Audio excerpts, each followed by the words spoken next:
Hello, hi students. Welcome to my channel. Today we are going to discuss the concept of stationary waves, that is formation of stationary waves in a stretched string. What do you mean by stretched string? A string under tension is called as stretched string. What is the role of stretched string? It's only in stretched string that the disturbance created will travel forward.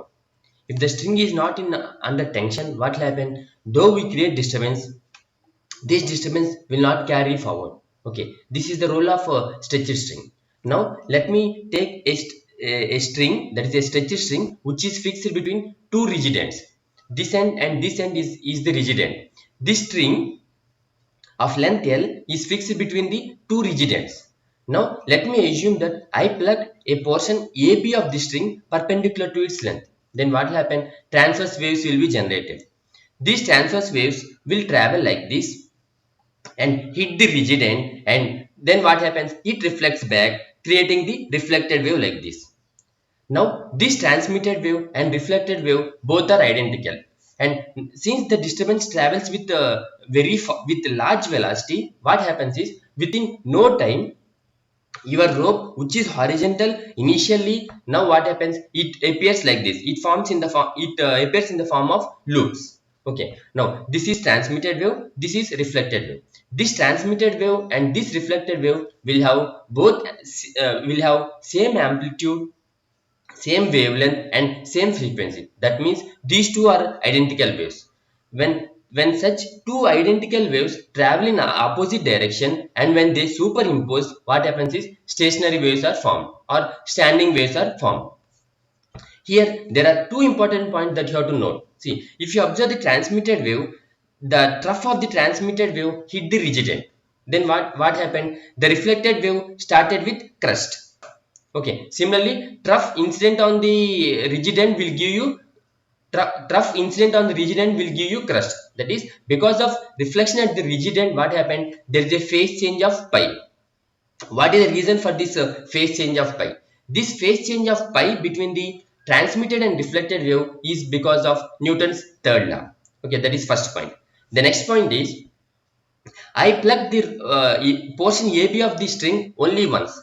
Then what will expect? Disturbance will be created. That is crust will be created. Since I plugged in above direction, crust will be created, and that crust travels forward, hit the rigid end, and reflect back as trough. That is, you'll expect that there will be only one crust. That crust travels forward, and after reflection this crust becomes trough, and this trough travels backward.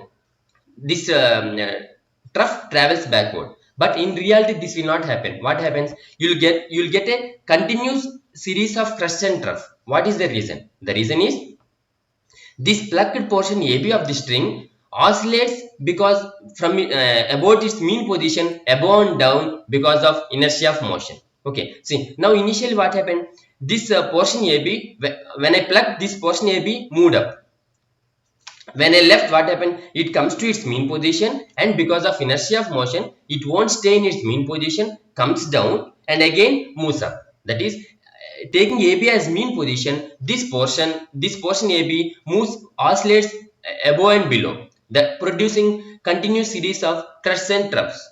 That is why you'll get crusts and troughs. Okay, so and the other point you have to remember is because of the superposition of these transmitted and reflected waves, you'll get stationary waves whose amplitude is twice that of the amplitude of incident and reflected waves. Now let us go to the definition of stationary waves. What is the definition of stationary waves? Two identical waves traversing in a medium in opposite direction superpose over each other, then stationary waves are formed. So this is incident wave, this is reflected wave. These two waves are identical waves. When these two identical waves superpose on each other, what will happen? You'll get stationary waves. Okay, these stationary waves are also called as standing waves. Okay, now let us go to the examples of stationary waves. These stationary waves are of two types. Those two types, one is transverse stationary waves and other one is longitudinal stationary waves. If you come to the examples of transverse stationary waves, the waves produced in the stretched string of sonometer and in musical instruments are the examples of transverse stationary waves, which are transverse in nature. The next one is, if you go to the example of longitudinal stationary waves, the examples of longitudinal stationary waves are waves produced in vibrating air columns of pipe and Kunz tube are the examples of longitudinal stationary waves. And these longitudinal stationary waves are longitudinal in nature. Now let us try to analyze this concept mathematically. We know that the equation of a wave traveling along positive x direction is given by y1 is equal to a sin kx minus omega t. And in our discussion, this incident wave is traveling along positive x direction. So the equation of incident wave is given by y1 is equal to a sin kx minus omega t. We know that there will be in the case of reflected wave there will be phase change of pi, and this reflected wave is traveling along negative x direction. Okay, so in order to get the equation of reflected wave, you have to replace x with minus x, and you have to introduce an extra phase term of pi in the phase factor. Okay, so the equation of reflected wave traveling along negative x direction is given by y2 is equal to a sin k of minus x minus omega t plus pi. We know that sin 180 plus theta will be equal to minus sin theta. Okay, and we know that sin of minus theta will be equal to minus sin theta. Okay, now if you apply these two formulas in this equation, you'll get the equation of reflected wave as y2 is equal to a sin omega t plus kx. And we know that both incident wave and reflected wave are traveling simultaneously along the same string. Okay, so the resultant displacement at any point of the string is obtained by principle of superposition. Okay, according to principle of superposition, the resultant displacement is given by y is equal to y1 plus y2, that is equal to a sin kx minus omega t plus a sin omega t plus kx. This is of the form sin c plus sin d, where c can be assumed as kx minus omega t and d can be assumed as omega t plus kx. Okay, now we know the formula for sin c plus sin d is, we know that the formula for sin c plus sin d is 2 sin c plus d by 2 into cos c minus d by 2. Okay, now this c plus d by 2 will be equal to kx, and c minus d by 2 will be equal to omega t. Okay, and the other formula you have to use here is cos of minus theta will be equal to cos theta. Okay, now if you apply this formula, if you apply this cos of minus theta is equal to cos theta, and if you apply the formula for sin c plus sin d to this equation, then this equation will get converted into 2a sin kx cos omega t. Okay, which is not a function of x plus vt. Okay, which means that this equation will not represent a traveling wave, that is the disturbance will not propagate in the medium. Okay, since the disturbance doesn't propagate in the medium, that is since the disturbance doesn't travel, and since the disturbance is fixed between the two rigid ends, so we'll call this equation as equation that represents a standing wave. So we'll call this as a stationary wave. Okay, and if you observe this formula, this term, that is 2a sin kx, represents the amplitude of the resultant wave. So the amplitude of the resultant wave is given by a dash is equal to 2a sin kx. Now let us find the positions of minimum and maximum amplitude. Okay, these are the points where amplitude is minimum, which are called as nodes, and these are the points where amplitude is maximum, which are called as antinodes. Now let us go to antinodes. Antinodes are the points where amplitude is maximum, that is the value of amplitude is equal to 2a. This will happen when modulus of 2a sin kx, when modulus of, when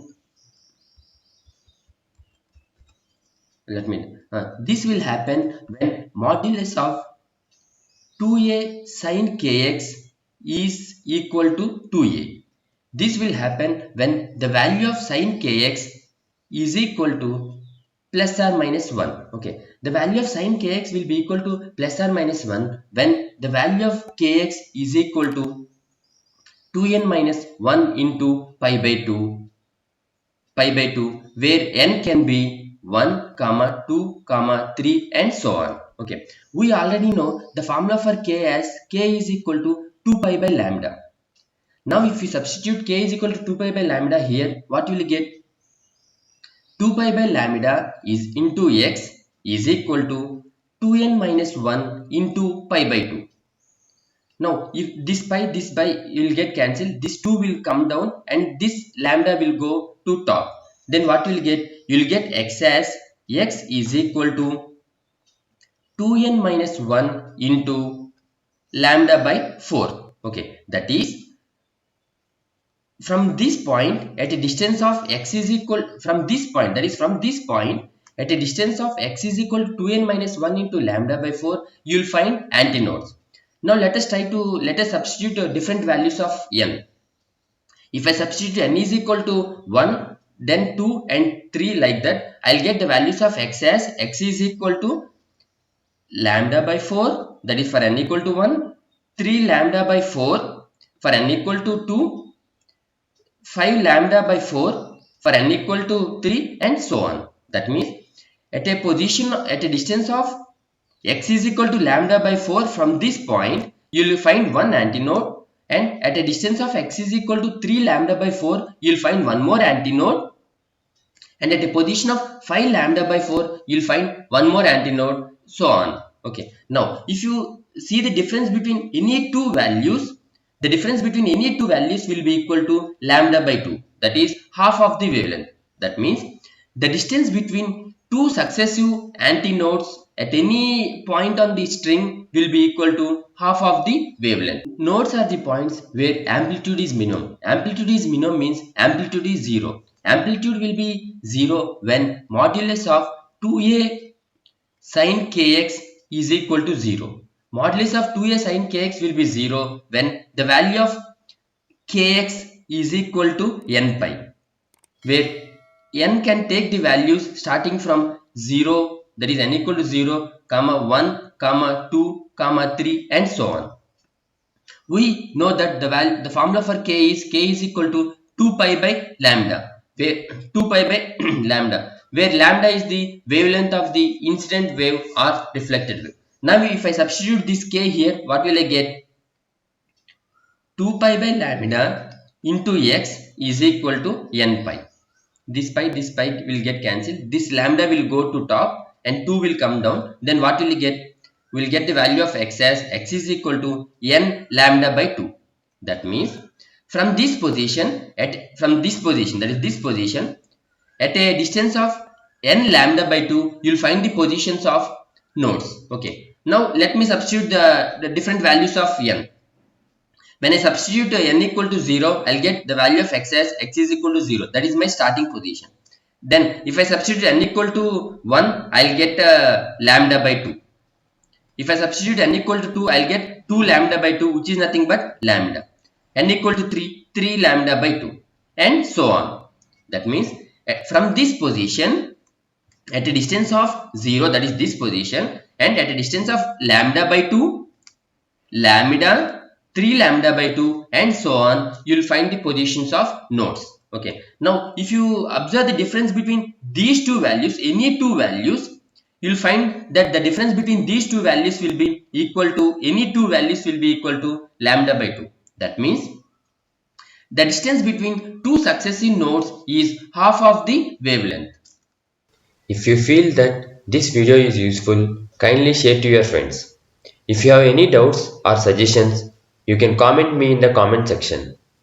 Do like and subscribe, because your single like and comment will encourage me for making better videos. Thank you.